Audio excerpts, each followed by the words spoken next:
दोस्तों आज हम आपको वो दिखाने जा रहे हैं जो इस राज्य की इस सरकार की वर्तमान असलियत को दिखाएगा।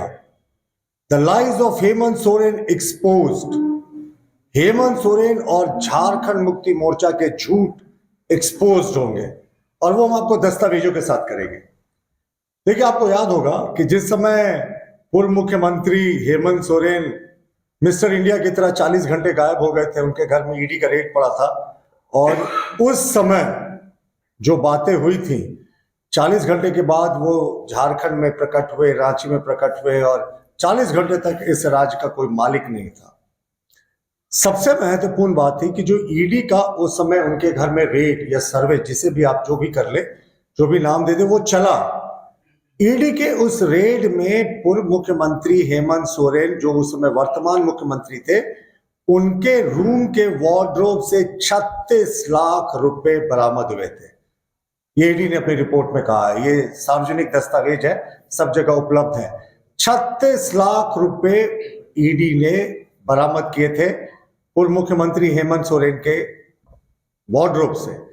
झारखंड मुक्ति मोर्चा और पूर्व मुख्यमंत्री हेमंत सोरेन ने क्या कहा था कि साहब, हमारी अनुपस्थिति में ये रेड हुआ है, इस पैसे से उनका कोई लेना देना नहीं है, ये तो ऐसा लगता है कि ईडी ने प्लान किया है। ये उन्होंने सिर्फ कहा नहीं था। अब मैं आपको पहला जो डॉक्यूमेंट दिखाता हूं, जो इनके पोल खोलने का चैप्टर नंबर 1 है। वो देखिए, इन्होंने जो फर्जी एफआईआर किया था SC ST थाने में, जो फर्जी एफआईआर पूर्व मुख्यमंत्री हेमंत सोरेन जी ने किया था ईडी के अधिकारियों के खिलाफ, ये एफआईआर संख्या 0624 31 जनवरी 2024 का है। इसकी मैं 2 पंक्तियां पढ़कर आपको सुनाता हूं कि किस तरीके से यू टर्न मारा था पूर्व मुख्यमंत्री हेमंत सोरेन ने। इन्होंने जो एफआईआर किया था SC ST थाने में, उसमें लिखा है, मैं पहले वर्बटिम कोट अनकोट आपको पढ़ के सुना देता हूं। I have come to know from media reports that the above mentioned persons, जो ईडी के अधिकारी थे, have leaked selective misinformation, यानी उन्होंने गलत जानकारी लीक की है, that a blue BMW car was seized from the premises and huge sums of illegal money belonging to me was found at said premises। यानी उन्होंने अपने एफआईआर में कहा कि जो इन्हें मीडिया से ज्ञात हुआ है कि इनके जो कैंपस में, इनके जो घर से 36 लाख रुपए या जो बड़ी राशि बरामद हुई है, BMW कार का जिक्र था, BMW कार के बारे में तो दुनिया जानती है, हम उसकी चर्चा नहीं करेंगे।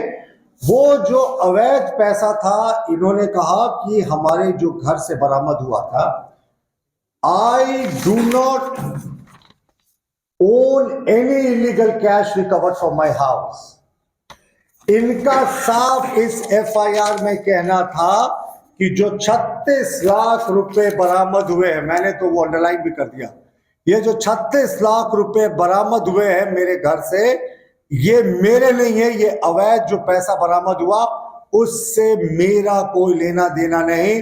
पूर्व मुख्यमंत्री हेमंत सोरेन का हस्ताक्षर भी आप यहां देख सकते हैं, जो उन्होंने SC ST थाने में एफआईआर किया था। वो एफआईआर कितना सच था वो तो खैर कोर्ट डिसाइड करेंगे, लेकिन एफआईआर में जो इन्होंने कहा और जो इन्होंने हाई कोर्ट में कहा, बिल्कुल साहब यू टर्न, जैसे गाड़ी यू टर्न मारती है ना, ऐसे जा रही है, फिर यू घूम गई, हेमंत जी बिल्कुल ऐसे ही यू घूम गए। अब मैं आपको हाई कोर्ट का वो दस्तावेज दिखाता हूं।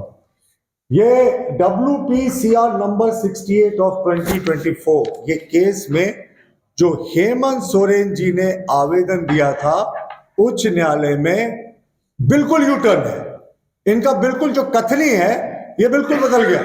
आपको याद होगा SC ST मामले में उन्होंने क्या कहा था, SC ST थाने में जो आवेदन दिया था, कहा था कि इस अवैध साहब पैसे से साहब हमारा कोई लेना देना नहीं है। उन्होंने तो ये तक कहा था कि ये जो ईडी के अधिकारी है, उन्होंने एक आदिवासी को बदनाम करने के लिए नियत से इस तरीके की खबरें फैलाई है। और देखिए, हमारे जहांपना का जो बयान था, वो पैराग्राफ नंबर 108, जो उसी हाईकोर्ट में दायर पिटीशन, उसमें इन्होंने क्या कहा कि मेरे पेरेंट्स जो हैं वो, उनकी उम्र हो गई है, बुजुर्ग हैं और वो बीमार रहते हैं और दिल्ली में उनका ट्रीटमेंट हो रहा है, इसलिए मैं दिल्ली में कैश रखता हूं अपने घर में, सेट प्रीमाइसेस अपने घर में, ताकि कोई मेडिकल इमरजेंसी आ सके तो मैं उससे निपट सकूं। यानी साहब का जो यू टर्न था वो 5-7 दिन के अंदर ही यू टर्न मार दिया। हमसे जुड़े रहने के लिए हमारे YouTube चैनल को सब्सक्राइब करें और नई वीडियो की नोटिफिकेशन के लिए बेल आइकॉन को दबाएं।